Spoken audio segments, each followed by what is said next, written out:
Hello students, second unit में ही आज एक टॉपिक जो हम डिस्कस करने जा रहे हैं वो है characteristics of growth rings, formation of heartwood and sapwood. पिछले वीडियो लेक्चर और ई कंटेंट जो मैंने आपको पोस्ट किया है उसमें मैंने आपको स्टेम्स में सेकेंडरी ग्रोथ के बारे में बताया था।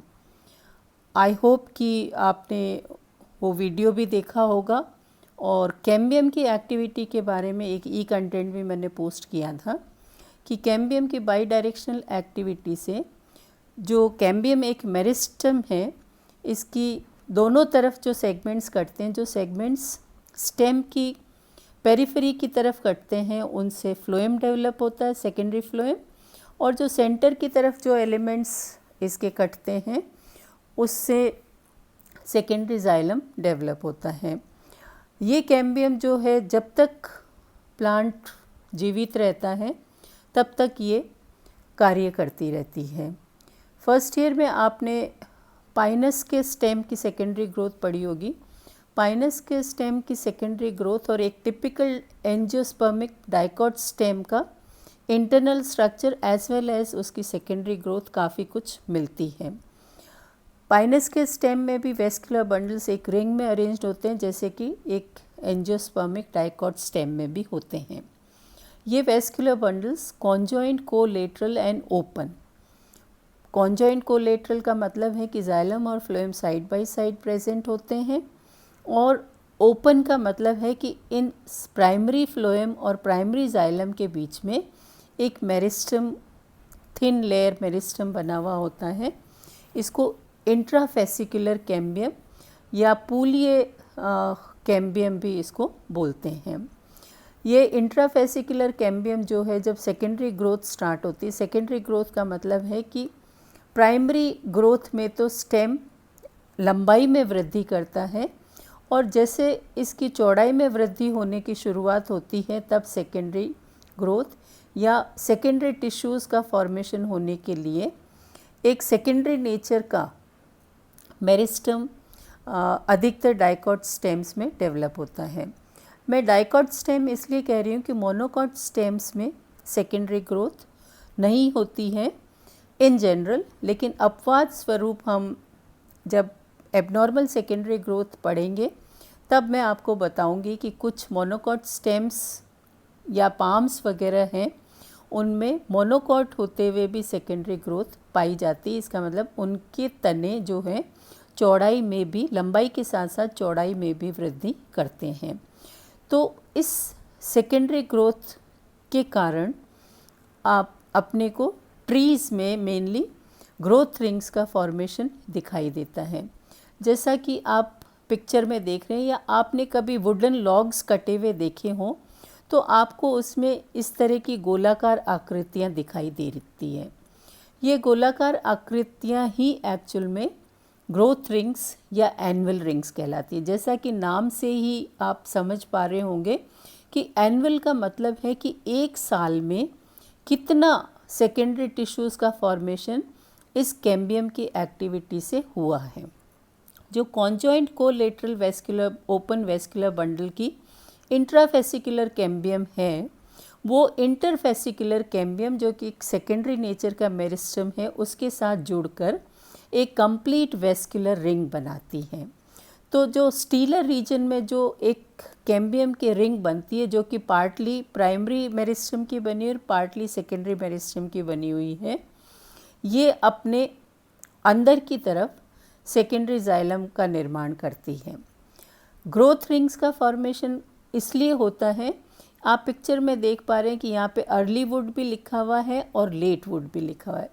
अर्ली वुड का मतलब है कि जब कैम्बियम एक्टिवेट होती है और वृद्धि करना शुरू करती है तो सीज़न फेवरेबल होता है, मतलब स्प्रिंग सीज़न, क्योंकि इसको स्प्रिंग वुड भी इसीलिए कहा जाता है। तो स्प्रिंग सीज़न में जब सारे क्लाइमेटिक फैक्टर्स फेवरेबल होते हैं तो ये कैम्बियम अत्यधिक वृद्धि शो करती है, ज़्यादा मात्रा में जाइलम बनाती हैं, और जाइलम के बनने वाले वेसल्स जो हैं वो पतली भित्ति वाले, बड़ी आकृति वाले और संख्या में भी ज़्यादा होते हैं। और धीरे धीरे जब सीज़न चेंज होता है और यही जब सर्दियों का मौसम आने लगता है, तब यहाँ पे आपको लेट वुड के रूप में थोड़ी सी कम मात्रा में बना हुआ जाइलम दिखाई देता है। तो एक साल में जब 2 बार सीज़न चेंज हो रहा है तो यही कैम्बियम 2 सीजनल एक्टिविटी शो करती है। फेवरेबल सीज़न में अधिक मात्रा में जाइलम और अनफेवरेबल सीज़न मतलब सर्दियों के मौसम में, या ऑटम वुड भी जिसको कहा गया है, या लेट वुड भी जिसको कहते हैं कॉमन लैंग्वेज में, उस समय बनने वाले जाइलम की मात्रा भी कम होती है। वेसल्स की ल्यूमेन जो है वो भी कम चौड़ी होती है और उनकी शेप भी मोर और लेस थोड़े कॉम्पैक्टली अरेंज्ड होते हैं। तो एक पूरे साल की कैम्बियम की इस वृद्धि में आपको 2 तरह के वुड दिखाई देती है, early wood and late wood. Collectively इन दोनों को मिलाकर एक एनुअल रिंग या ग्रोथ रिंग का फॉर्मेशन होता है। इसी तरह से ये कैम्बियम साल पर साल late wood, early wood, late wood, early wood इस तरह से ऑल्टरनेटली बनाती जाती है। और इस तरह से ये ग्रोथ रिंग्स आपको रिमार्केबली, अगर ट्रांसफर सेक्शन काटते हैं स्टेम का, तो आपको ये ग्रोथ रिंग्स दिखाई देती है। इन ग्रोथ रिंग्स के नंबर को काउंट करके हम प्लांट की एज के बारे में भी पता कर सकते हैं। इस स्टडी को डेंड्रोक्रोनोलॉजी कहा गया है कि आप स्टेम का सेक्शन काट के आप पता कर सकते हैं कि तना कितने साल पुराना है, 1 साल पुराना है, 2 साल पुराना है, या इसकी एज किस तरह से है। इन ग्रोथ रिंग्स के बनने के साथ साथ ही जब सेकेंडरी जाइलम की मात्रा काफ़ी अधिक हो जाती है तो जो बीच वाला भाग है, जो पित्त वाला भाग है, पित्त की कोशिकाओं पर भी और जो सबसे पहले जाइलम बना था उन वेसल्स और उस जाइलम पैरेन्काइमा इत्यादि पर भी काफ़ी अधिक प्रेशर पड़ता है, क्योंकि लगातार वॉल्यूम जो है बढ़ रहा है सेल्स का, सेकेंडरी जाइलम का। तो इस तरह से बीच वाला भाग जो है स्टेम का मेनली पित्त और उससे सटा हुआ जो सबसे पहले बना हुआ जाइलम है, तो ये कोशिकाएं धीरे धीरे इतनी ज़्यादा कंप्रेस्ड हो जाती है कि ये धीरे धीरे क्रश होने लगती है। क्रश होने के साथ ही अधिकतर सेल्स डेड होती जाती, इनमें कई प्रकार के टैनिन, रेजिन इत्यादि इकट्ठे होने लग जाते हैं और ये भाग जो है सेकेंडरी जाइलम का वो गहरे रंग का, भूरे या काले रंग का दिखाई देने लगता है। इसलिए इस भाग को हार्टवुड या ड्यूरेमेन कहा जाता है। ड्यूरेमेन इसलिए कि ये काफ़ी ड्यूरेबल पार्ट होता है वुड का। वुड जो है शब्द सेकेंडरी जाइलम के लिए कॉमनली इस्तेमाल किया जाता है। इसके बाहर की तरफ लिखा हुआ है सैपवुड। सैपवुड जो है हल्के रंग का जीवित कोशिकाओं से बना हुआ भाग है, जिसमें कोशिकाएं मृत नहीं होती है, जीवित होती है। इसको सैपवुड या एल्बरनम, क्योंकि हल्के रंग का होता है इसलिए इसको एल्बरनम भी कहा जाता है।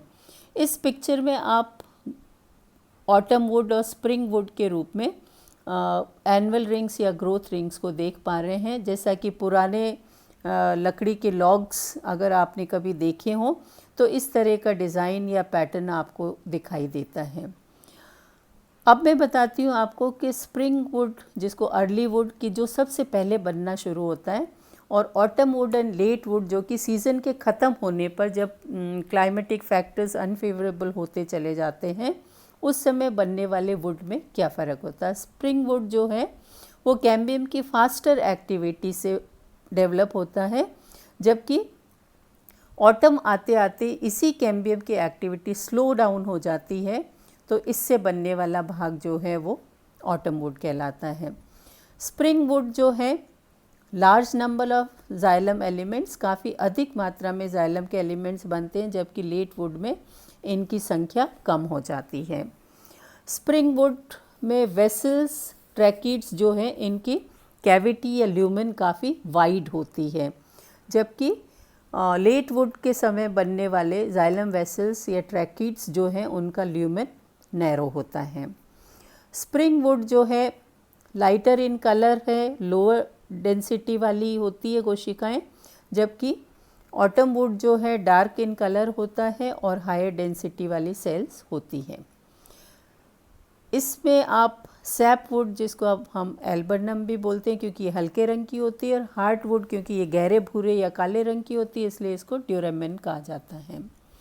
सैप वुड जो है ये अधिकतर वुड का आउटर पोर्शन बनाती है। वुड का मतलब सेकेंडरी जाइलम, तो एक पुराने तने में जितना भी सेकेंडरी जाइलम बना उसका बाहर वाला भाग, बाहर का मतलब पेरीफेरी की तरफ वाला भाग हमेशा हल्के रंग का दिखाई देता है, जबकि हार्टवुड जो है ओल्ड स्टेम्स में जब भी होता है तो ये सेंट्रल वाला पोर्शन, बीच वाला भाग इसका होता है। सैपवुड लाइट कलर्ड होता है, हार्टवुड डार्क कलर्ड होता है। सैपवुड लाइटर इन वेट, जबकि हार्टवुड में क्योंकि खूब सारे टैनिन, रेजिन्स इत्यादि पदार्थों का जमाव हो जाता है इसलिए ये हेवियर होता है। सैपवुड में लिविंग सेल्स अधिक मात्रा में पाए जाते हैं, जबकि हार्टवुड में सारे के सारे लिविंग सेल्स क्रश हो जाते हैं और धीरे धीरे मर जाते हैं। सैपवुड जो है ये फंक्शनल पार्ट है जो कि एसेंट ऑफ सैप में, मतलब ट्रांसलोकेशन ऑफ वाटर में हेल्प करता है, जबकि डेड पोर्शन हार्टवुड जो है वो नॉन फंक्शनल पार्ट होता है। हालांकि ये मैकेनिकल स्ट्रेंथ ज़रूर वुड को देता है, और इसमें कई प्रकार के इस तरह के सब्सटेंसेस होते हैं जिससे एंटी टर्माइट प्रॉपर्टी भी वुड में डेवलप होती है। Tylosis are absent in sapwood while tylosis are present in heartwood. Tylosis जो है इस कुछ आउटग्रोथ्स होती हैं जो कि जाइलम पैरेन्काइमा की कोशिकाओं से बननी शुरू होती है और ये धीरे धीरे वेसल्स के ल्यूमेन को ब्लॉक कर देती है। तो सैपवुड क्योंकि लिविंग पोर्शन है इसलिए टाइलोसिस का निर्माण नहीं होता है, जबकि हार्टवुड वाले पोर्शन में टाइलोसिस का निर्माण होता है। So this is all about growth rings and formation of sapwood and heartwood. Thank you.